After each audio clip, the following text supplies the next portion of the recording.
today's video, you're going to learn 5 common editing mistakes that creators make and how to fix them so that way your video's story will flow better. All right, let's go ahead and jump on in.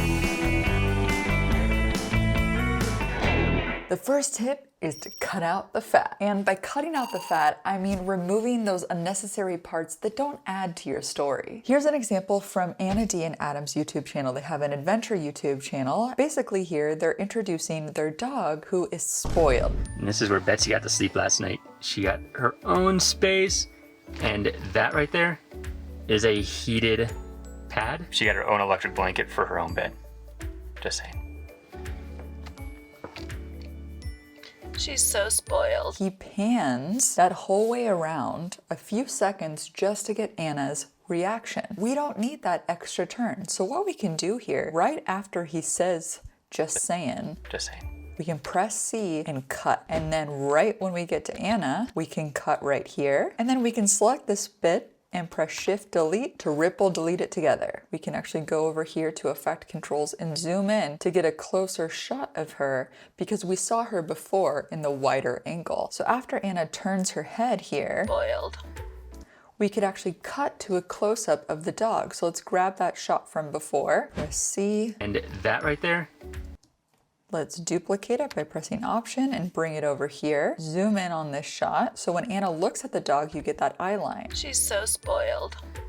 Obviously, ignore the music in the background because I don't have the raw files. So by cutting out that fat, that extra turn, we were able to get to the point that their dog is spoiled faster and have a cute little moment that could then drive the viewer into the next scene. Another technique is called sound bridging. This is another way to cut out the fat. So here's another example of Anna D and Adam's YouTube channel where they're walking out of their Airstream.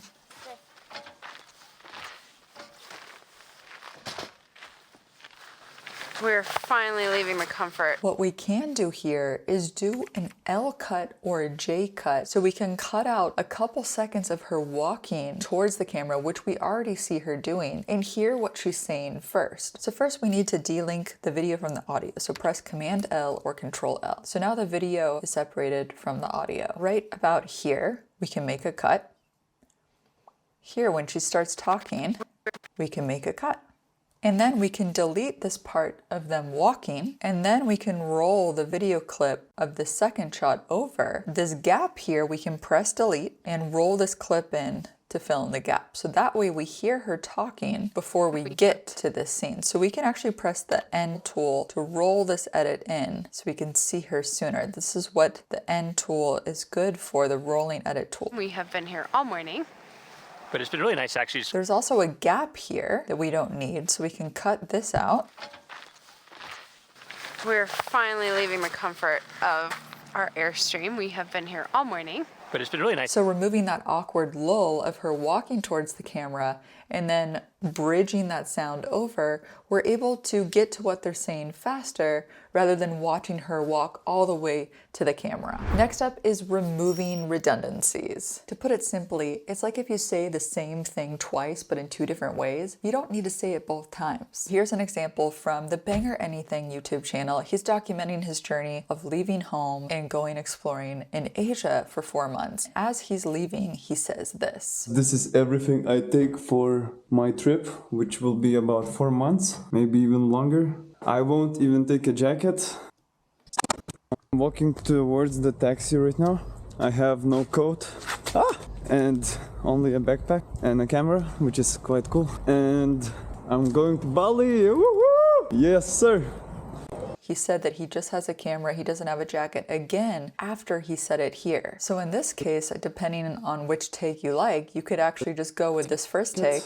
That's it. And then cut here and then go straight in the airport scene. So this is just cutting out redundancy and deciding which take works better, maybe which one showcases your personality better or has something that gives more context to the scene. That's it.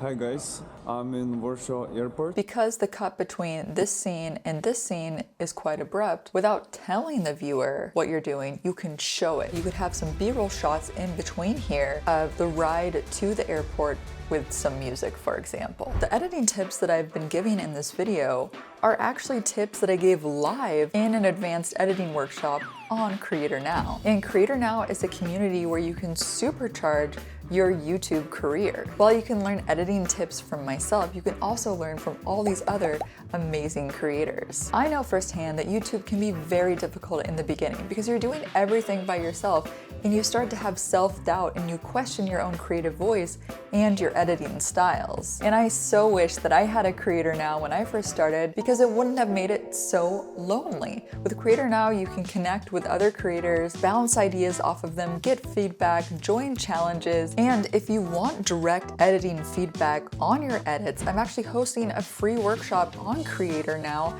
this Thursday. I've dropped a link down below where you can sign up for free. This tip has to do with leveling the sound. So not to make the sound effects too high that it's going to be overpowering to the rest of your sound in your edit. If you don't know, there is audio meters here where you can expand this out so you can actually read the decibels here, which is how we measure the sound. And for your general edit, you want it between -6 and -12. Now, right now when we play this back, Finally leaving the comfort of it's exactly in between those levels, which is great. finally leaving the comfort of our airstream. But here, there's a photo being taken. So what we can do is we can go to the cut point frame by frame using the arrows, and let's make a cut. And I'm going to apply a little flash effect, like a photo is being taken. And I actually use this plugin called Film Impact. So I have a transition called Flash Impacts, and I'm just going to drag and drop this here. You can also use a free transition inside of Premiere Pro called Dip to White. So this is the flash Of our airstream, we have and now we can drag in our sound effect from Mixkit to line up with the photo being taken. our airstream. We have been And notice how loud that is. It's way up here in the zero. It's almost distorted. So we can select it, go to sound effects, and then first of all, we can make sure to auto match it so that way it's at broadcast standard. And then we can lower it down. our airstream. We have been here. And now it's a lot better, right? Because it's not overpowering the people talking. And the whole idea with editing is to make it invisible so it's not as noticeable. And if your sound effect is way louder than your dialogue, then that's going to be distracting to your viewer. And last but not least is to look out for black frames or gaps in your edit. For example, this is a video from Charlie Ackland. He has some great poetic YouTube videos.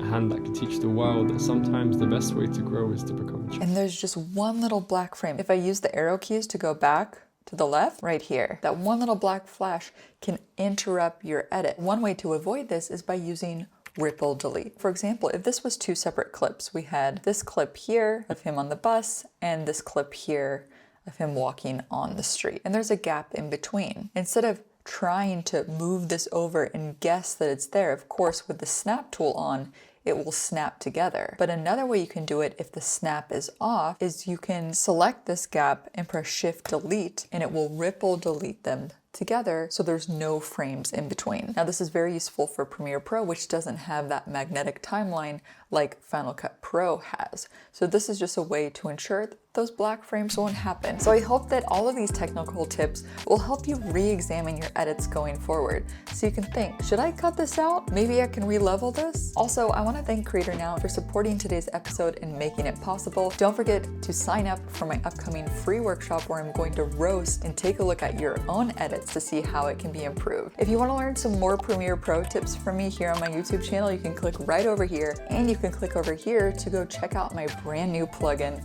for Premiere Pro. Thanks so much for watching, and as always, keep creating better video with Gal. See you next time. Bye.